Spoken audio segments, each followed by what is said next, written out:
Hello, good evening and welcome. My thing just dropped off again. How are we doing? Paul here. I help people who have got a problem drinking to put the fun back in their lives without the alcohol. And I use hypnosis, happiness and hijinks. I hope you're well. Dry throat yet again, believable. Tonight I want to talk about something that is a phenomenon that I come across quite a lot when I'm talking to people. Not clients, but people who may be prospective clients or who are asking for help and in the groups and things. And one of the things I noticed is people seem to have a phobia. I mean, I'm not talking about a phobia of fibers. I'm not talking about a phobia of spiders or snakes, that kind of thing, but I'm actually talking about a phobia of success. What happens if this thing works? What happens if I get rid of my drinking problem? What happens if I no longer have this issue? And it's not just with phobias and fears and that kind of thing. It's actually with life in general. You know, what happens if this business I start actually becomes successful? Who will I be? Who will I become? Will my friends still recognize me? And this has come up for a number of things today. Again, I was talking to somebody this morning who was going to be asking me for help and then decided at the last minute that they had something else to do.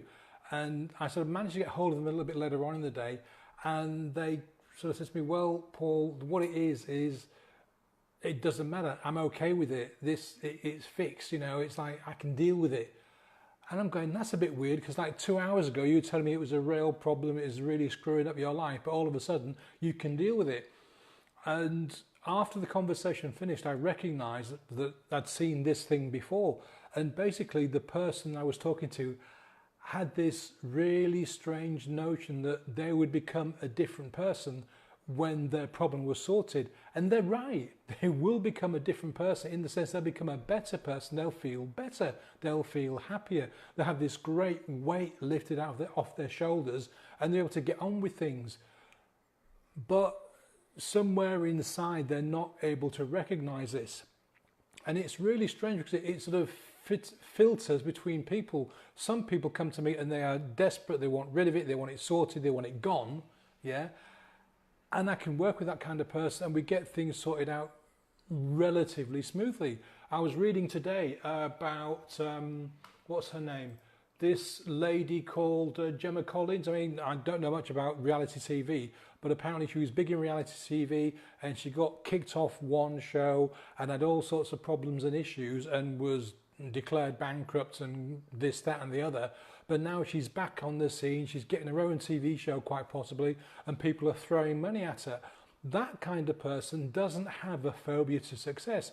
They have an idea in their mind of where they want to be, where they want to go, and there might be mountains or rivers or oceans they've got to get across, but they are so determined that they want to leave their previous life behind that they'll do whatever it takes to make that move forward, even if it means failing once, twice, 3, 4, 5, 20 times.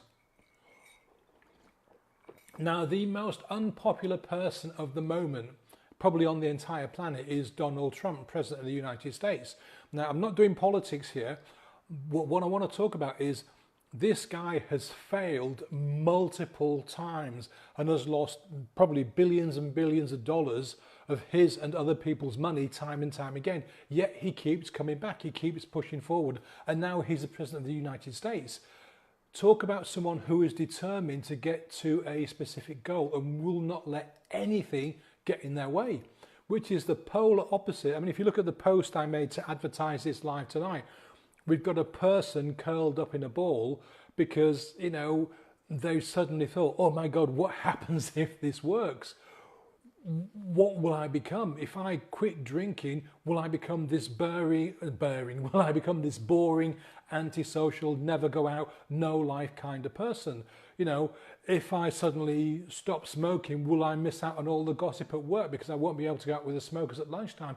If I lose all this weight, am I suddenly going to become attractive to the opposite sex? Will people start talking to me because this big amount of weight that I've got on me is to hide me from the world because nobody notices me?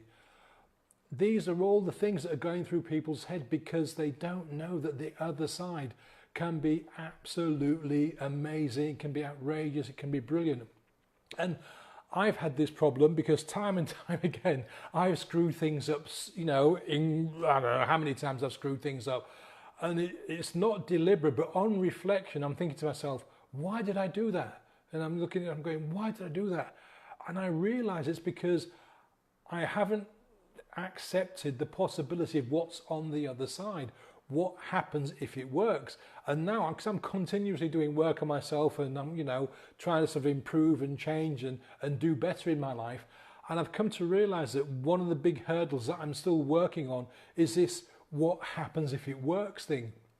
I was having a conversation with a very dear friend of mine, Amanda, today, and we were talking about this very thing that, you know, if you put a negative barrier, a negative hurdle in front of you, if you don't sort of think about the opportunities you have to get around it or over it or under it or through it, then the barrier becomes the only thing. You don't see all the rest of the world. I guess it's like a racehorse.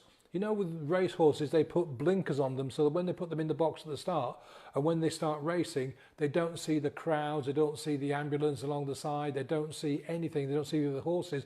All they see is the track in front of them. And I think a lot of us, what we do is we put these blinkers on because, yeah, okay, I've got OCD, which means I can't leave the house, and I'm quite happy because I don't actually need to go to the house because that's all I can see, yeah? Or, you know, well, I drink because it helps me relax, and I don't believe all that other stuff about getting cancer and, you know, having, you know, cirrhosis of the liver and all that, because that doesn't happen to me, that happens to other people. And we tell ourselves, we lie to ourselves. Because all the data's out there about how dangerous all this stuff is, yeah? You know, about smoking and drinking too much, and in some cases, with women in particular, you know, just drinking alcohol increases your risk of getting breast cancer by 8%, you know, but people don't want to think about that. They don't want to hear about it because, you know, no, it won't happen to me. I'm going to be fine. Yeah? I'm going to be fine. And that isn't always the case, unfortunately. And then on the other side of the coin, you've got people like the lady that I posted a photograph of this morning.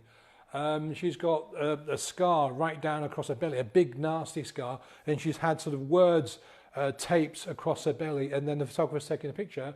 And this lady has had all sorts of terrible problems, yeah, and still suffering with Crohn's disease, yet she's determined in her own way to help people and get the word out, and her success is, you know, survival and being able to live a normal life. You know, there are lots of people around us that have issues that we don't know about because they're getting on with things. They want to have a normal life. They want to push through the crap, yeah? On the opposite side of that, we've got people that are curled up in a ball and aren't prepared to see the fact that, yes, life could be a lot better only if I let somebody in to help me. I'm not going to name names, but a friend that we've been talking to indirectly, exactly the same issue. We've tried, or we've offered all sorts of options to help this particular person, and that particular person has just put up all these boundaries because essentially they're not ready yet. They're not prepared to take the blinkers away and see that there is a better way forward. There's a better life, better options, more choices, different ways of doing things. But right at the moment, this person is curled up in a ball and going, not listening, not listening, not listening, like a kid does. I mean, if you've got kids, yeah, or can you remember when your kids were really, really young? If you tried to tell a child something, they would put their hands over their ears and go, not listening, not listening, not listening, because they believed that by doing that, they wouldn't have to listen to the information that you were giving them, and therefore that information didn't exist. And I think a lot of people do exactly the same thing. They've got this sort of childish equivalent of the not listening, because they don't want to hear what is available, because they're just not, I don't know whether it's they're not ready, they don't want to hear it, they just don't believe they can do it. There's something there. And unfortunately for a lot of people, it stays there, and they spend the rest of their lives in this pool of misery and sadness and all this kind of stuff. And yet there are other people who've got absolutely nothing. And I mean, you know, less than nothing compared to what you and I would believe is nothing, yeah? And yet they still thrive and survive and do the best they can with the life they've got. it seems to be very particularly like a Western kind of issue that we're talking about, yeah? That because we have luxuries, we've got running water, most of us have got a roof over our heads, regular food and some kind of job and all the rest of it, we've got our basic necessities sorted out, and thinking about Maslow's hierarchy of needs and all the, sort of the comfort, the basic needs, then security on top of that, and then the rest of it, getting the best of oneself doesn't really appear because we're stuck down in this second or first level, not prepared to see that there's another way to go.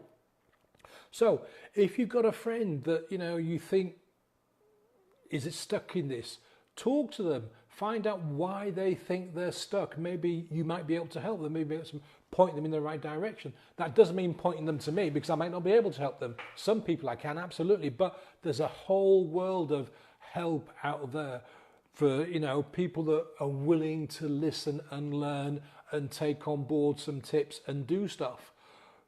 If you talk to your friend and they're like my friend and just don't want to listen, then you've done the best you can. There's no point in feeling guilty or sorry for them. You've done the best. So you've done your best. You can't do any more than that. And that's it, really. Live your life, do the best you can, take the blinkers off, move forward. Think about the good things that will happen if you strive for success. And that success could be, beating a drinking problem, cutting down on your eating, quitting smoking, getting rid of that phobia, or just, doing the work you need to do to get your business running and generating cash flow for you, whatever it is. Think about all of the positive aspects of that rather than the hurdles, yeah? Hurdles exist. Our life's full of hurdles, but they make us bigger and stronger and wiser. And in the end, they probably make us happier because every time we go over a hurdle, you can look back and go, yeah, I just climbed over that. That was good, wasn't it? I climbed over that. And as soon as you said that, another one appears, yeah? But that's life, and you can cry about it or you can smile about it or you can just get on with it, yeah? It's your choice, just it is my choice. That's it. Yeah, I was going to say something else, but I won't now. Thank you very much for watching. I really appreciate it. If you do want to talk to me, please get in touch. Drop me a PM. There's no obligation. I'm happy just to have a chat, see if I can help you in one way or the other. Or if you know somebody that might need my help, get them to get in touch. That's all I ask. And if you could share either this post or any other post on my page, I'd really appreciate it. I will see you tomorrow, which is Friday night at 8 o'clock. Hope you've got a full day tomorrow. I certainly have. Thanks for watching. Bye.